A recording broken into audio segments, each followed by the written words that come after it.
নমস্কার। বৈচিত্র্য কথায় সকল শ্রোতাবন্ধুকে জানাই সাদর আমন্ত্রণ। প্রদীপ আচার্যের লেখা গল্প মহাপাপ পরবর্তী অংশ।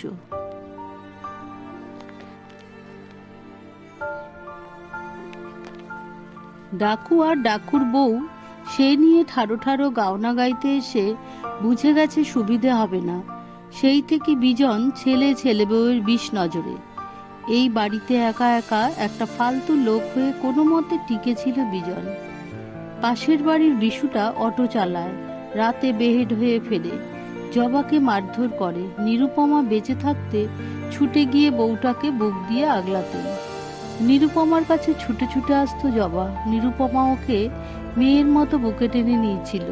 সে নিয়ে ডাকুর বউ তিতলির গায়ের জ্বালা পোড়া কম ছিল না। জবাবে বাঁকা কথা শোনাতো তিতলি। নিরুপমা বলতেন, ওসব গায়ে মাখিস না, বাড়িটা তো তোর মাসিমার, এটা মনে রাখিস। তাই জবা কারো পরোয়া করতো না।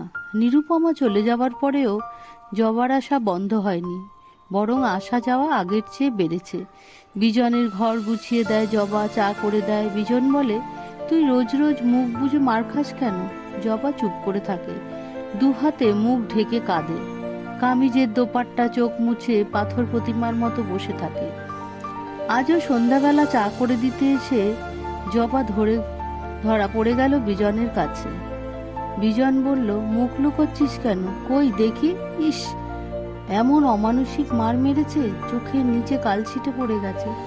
বুঝলি জবা, তুই যদি আমার মেয়ে হতিস তাহলে তোকে ডিভোর্স করিয়ে আমার কাছে এনেই রেখে দিতাম। বিজনের এই কথায় বাপ মা মরা মেয়ে জবা চমকে ওঠে। বিজনের দিকে সরাসরি তাকায়। জবার ভেজা চোখ যেন গর্জন তোলে। দেখে বিজনের বুকের ভিতরটা কুকিয়ে ওঠে। এক অপার আবেগ তার বুকের রক্তে আঘাত করতেই জবার দিকে দু হাত বাড়িয়ে দেন তিনি। জবাও ছুটে গিয়ে ঝাঁপিয়ে পড়ে বিজনের বুকে। বিজনও অপত্য স্নেহে অশ্লেষে জড়িয়ে ধরেন জবাকে। তখনই বিশু ঘরে ঢুকে পড়ে। বিশুর কানে বিষ ঢেলে রেখেছিল তিতলি। তিতলির ওপরের ঘরেই এসে ওত পেতে বসেছিল বিশু। কিন্তু জবার মুহূর্তের রূপান্তরে বিজনের মাথার উপর আকাশ ভেঙে পড়ে। বিশুকে দেখে জবা বলে, ছাড়ুন ছাড়ুন আমাকে, বলে বিজনের হাত ছাড়িয়ে ছিটকে সরে যায় জবা।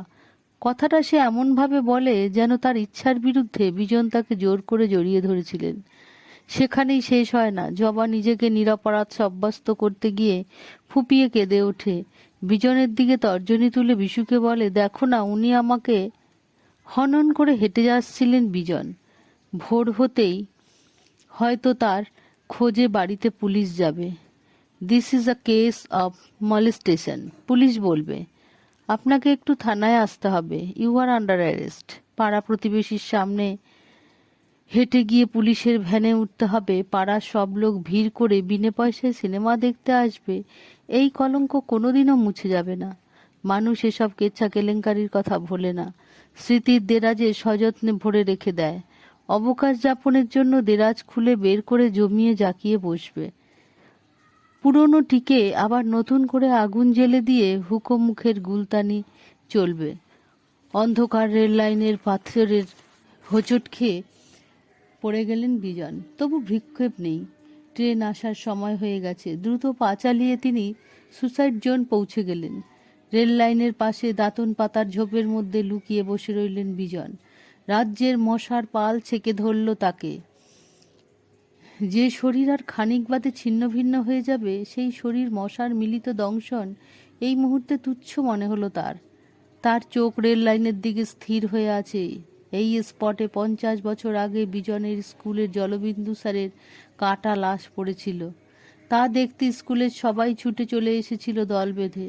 স্যারের বুক থেকে দুখানা হয়ে গিয়েছিল শরীরটা। বুকের ওপর থেকে অর্ধেকটা এমনভাবে বসানো ছিল যেন আবক্ষ মূর্তি বসানো হয়েছে। আশ্চর্য চোখের কালো ফ্রেমের মোটা লেন্সের চশমাটা কিন্তু খুলে পড়ে যায়নি। নাকের ওপর বসানো ছিল চশমাটা। যেমন থাকে, ভাবতে ভাবতে বিজনের বুক কেঁপে ওঠে। বহু দূর থেকে তার এক্সপ্রেস ট্রেন ছুটে আসছে। রেল লাইনে একটা সাইক্লোনের মতো শো শো শো শব্দ ক্রমশ স্পষ্ট হতে থাকে। দূরের রেল লাইনের দৃষ্টি ভাসিয়ে রাখে বিজন। ঠিক সেই মতো ঝাঁপিয়ে পড়তে হবে তাকে। কিন্তু বিজন এ কি দেখছেন? রেল লাইন ধরে অন্ধকারে একটা ছায়ামূর্তি হেঁটে আসছে। ভূত প্রেত নাকি প্রেতাত্মা? এখানে তো অনেক কাটা পড়েছে। তাদেরই কারো প্রেতাত্মা কি ঘুরে বেড়াচ্ছে? ট্রেনের আওয়াজ এখন স্পষ্ট, কিন্তু রেল লাইনে ছায়ামূর্তি অনেকটাই কাছে এসে পড়েছে। বিজন লক্ষ্য করলেন ছায়ামূর্তিটা আসলে একটা নারী মূর্তি। রেল লাইন ধরে হেঁটে আসছে, শাড়ির আঁচল লুটিয়ে পড়েছে। টলতে টলতে রেল লাইন ধরে এগিয়ে আসছে। তার পেছন থেকে এগিয়ে আসছে ট্রেনটাও। দূর থেকে কানের পর্দা ফাটিয়ে হুইসেল দিতে দিতে ছুটে আসছে ঝড়ের গতিতে এক্সপ্রেস ট্রেনটা। মহিলার কোনো হুঁশ নেই, ভ্রুক্ষেপ নেই। বিজন হতচকিত হয়ে যায়। ট্রেনটা একেবারে কাছে চলে এসেছে। বিজন ঝোপের মধ্যে থেকে ছুটে বেরিয়ে আসেন। তারপর তড়িৎ গতিতে ছুটে গিয়ে মহিলাকে জাপটে ধরে গড়িয়ে পড়লেন রেল লাইনের পাশে পাথরের ঢালে। দুজনের শরীর থেকে এক চুল তফাতে ট্রেনটা টর্নেডোর মতো ঝাপটা দিয়ে বেরিয়ে যায়। মহিলা নিজেকে ছাড়ানোর চেষ্টায় হাত পা ছুটতে থাকে। বিজন তার শরীরের সর্বশক্তি দিয়ে মহিলাকে চেপে ধরে ক্রমাগত বলতে থাকেন, না না, আত্মহত্যা মহাপাপ, আত্মহত্যা মহাপাপ। বাকি কথা সব ট্রেনের বিকটে চাপা পড়ে যায়। গল্পটা এখানেই শেষ করলাম। আমার এই গল্পটা যদি বন্ধুরা তোমাদের ভালো লেগে থাকে তাহলে অবশ্যই আমার চ্যানেলটিকে সাবস্ক্রাইব করো, আর লাইক, শেয়ার ও কমেন্ট করতে ভুলো না।